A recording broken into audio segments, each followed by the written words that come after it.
देखो सीधे चैप्टर में नहीं जाते हैं। ये रेक्टेंगल हो गया है ना। रेक्टेंगल को अब हम लोग क्या करते हैं, पहले तो स्क्वायर पीस में काटते हैं। ठीक है, काट दिए।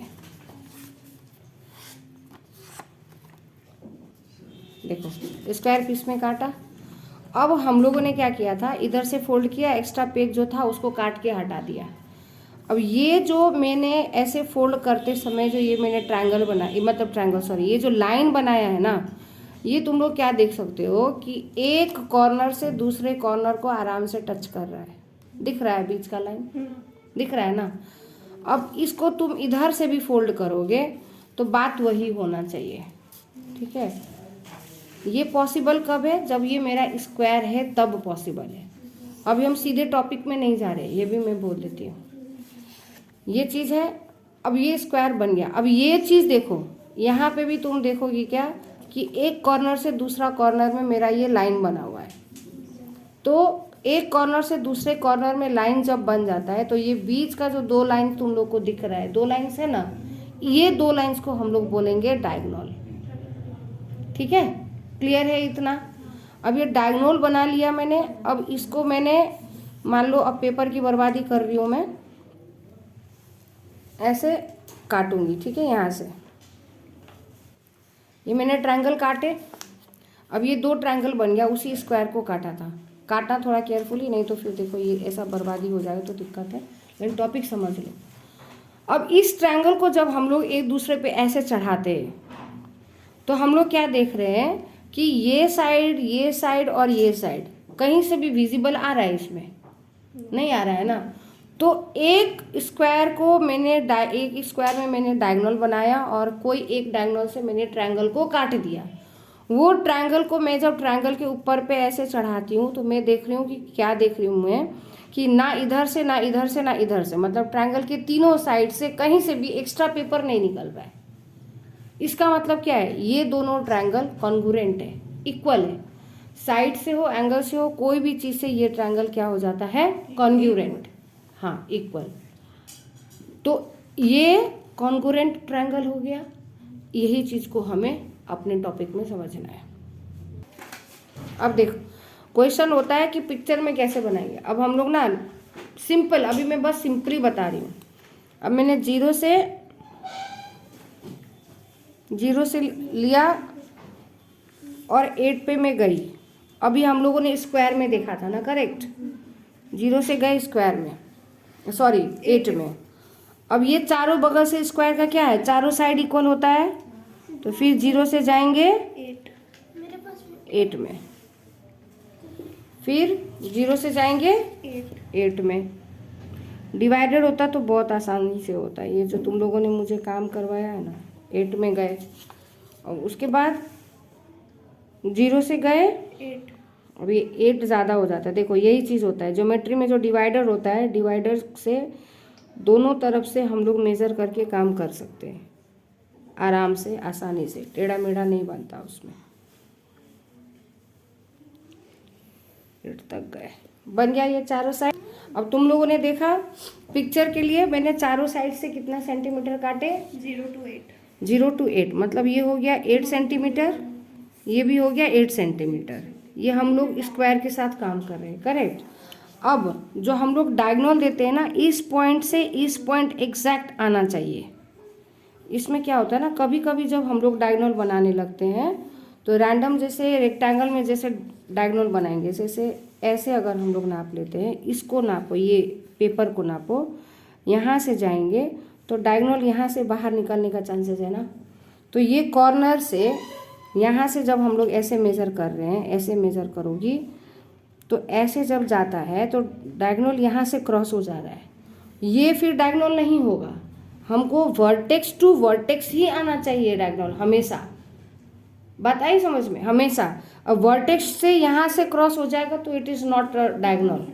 Diagonal means dividing a figure into 2 equal part.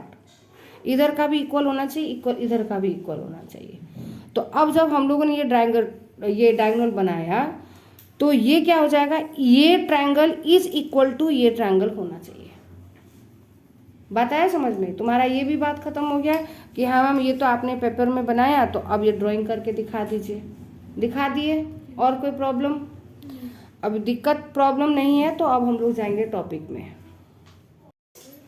देखो ये हो गया रेक्टेंगल, ये हो गया पैरेललोग्राम। ठीक है, इन दोनों में डिफरेंस क्या है कि ये रेक्टेंगल का जो है ये एंगल, चारों एंगल, ठीक है, ये चारों के चारों एंगल हो जाएगा 90 डिग्री। और मैंने पहले भी समझाया हुआ है, जब ऐसा स्क्वायर बॉक्स वाला आ जाए ना कोई भी फिगर में, स्क्वायर बॉक्स वाला आ जाएगा तो वो रेक्टेंगल है। मतलब रेक्टेंगल मतलब 90 डिग्री है, रेक्टेंगल नहीं है, गलती बोल दिया मैंने यहाँ पे। जब ऐसा स्क्वायर बॉक्स वाला एंगल बना हो तो वो हो जाएगा 90 डिग्री। ठीक है, अब ये देखो, जब अब मैंने यहाँ पे ऐसे सर्कल जैसा बनाया तो अब ये क्या होगा, ये क्या होगा, ये होगा एंगल। अब ये स्क्वायर बॉक्स हाफ स्क्वायर बना हुआ है तो ये हो जाएगा 90 डिग्री, और ये ऐसे सर्कल जैसा बना हुआ है, सेमी सर्कल जैसा, तो अब ये हो जाएगा एंगल। मतलब इसका चारों एंगल 90 डिग्री है और इसका चारों एंगल 90 डिग्री नहीं है। एक डिफरेंस ये समझ में आ गया। दूसरा डिफरेंस देखो, अब है दूसरा चीज देखो, रेक्टेंगल का अपोजिट साइड इक्वल होता है। अपोजिट मतलब ये ऊपर का अपोजिट क्या होता है, नीचे, अपोजिट साइड इक्वल होता है। मतलब लेफ्ट हैंड साइड का angle is equal to right hand side, है ना। तो ये लेफ्ट हो गया, ये राइट हो गया, तो लेफ्ट का अपोजिट राइट हो गया, मतलब लेफ्ट हैंड साइड का लाइन और राइट हैंड साइड का लाइन दो इक्वल होगा। ऊपर का लाइन और नीचे का लाइन दो इक्वल होगा। और लाइन से बनता क्या है, लाइन से क्या बनता है, साइड बनता है। लाइन से साइड बनता है, एक एंगल बना रहा है, एक कुछ बना रहा है, लाइन से क्या बनेगा, साइड। अब यहाँ पे देखो, ये भी ये लाइन इज इक्वल टू ये लाइन होगा, ठीक है, और ये लाइन इज इक्वल टू ये लाइन होगा। मैं तुम लोग देख रहे होगे, मैं कहीं पे भी कोई भी स्टेटमेंट नहीं लिख रही हूँ, लेकिन फिगर सब कुछ बता रहा है।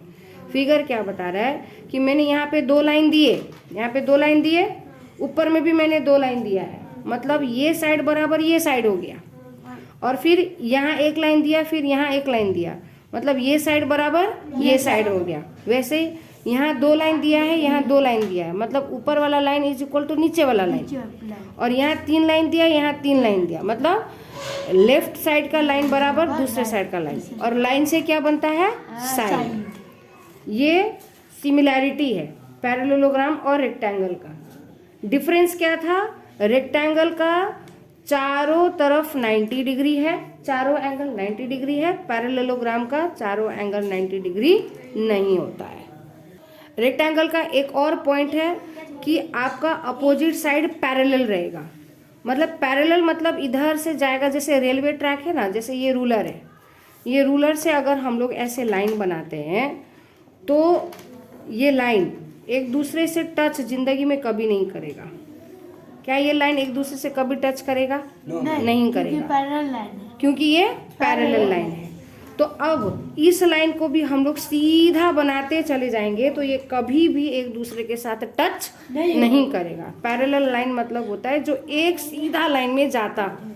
जैसे कि ये लाइन है, ये लाइन हम लोगों ने ड्रॉ किया, ये लाइन ऊपर वाला लाइन और नीचे वाला लाइन, अब हम लोग कितना भी लंबा बनाते चलेंगे, एक्सटेंड करते जाएंगे, ये मीट नहीं करेगा। मीट मतलब एक दूसरे के साथ क्रॉस नहीं करेगा, लेकिन जो सीधा चलते जाता है उसको हम लोग बोलते हैं पैरेलल।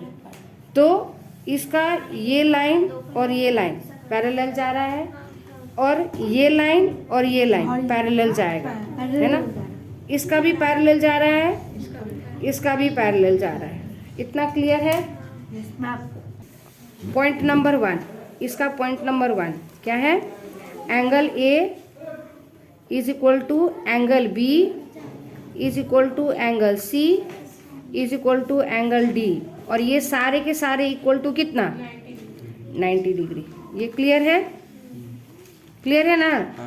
अब इसका क्या है, 1 number, angle Q is not equal to angle R is not equal to angle T is not equal to angle S.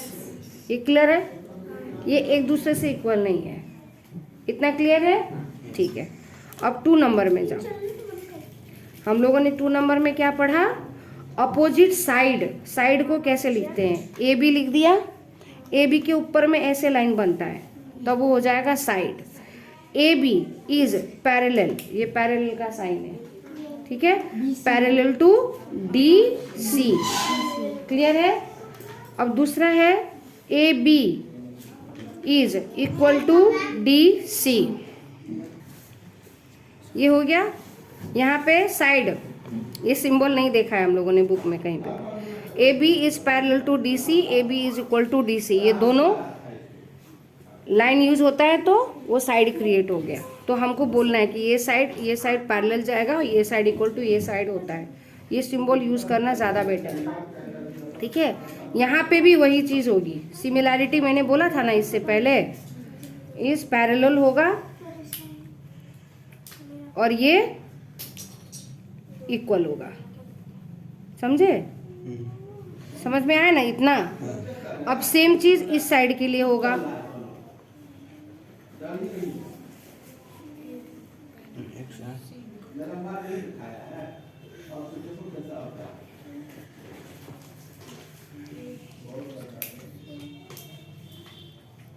ठीक है। अब ऐसा यहाँ पे भी जाएगा। यहाँ तक क्लियर है पूरा?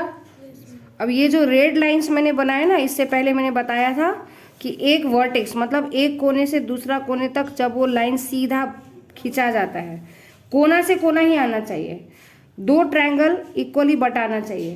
तो रेक्टेंगल में भी 2 डायगोनल्स बनते हैं और पैरेललोग्राम में भी 2 डायगोनल्स बनते हैं।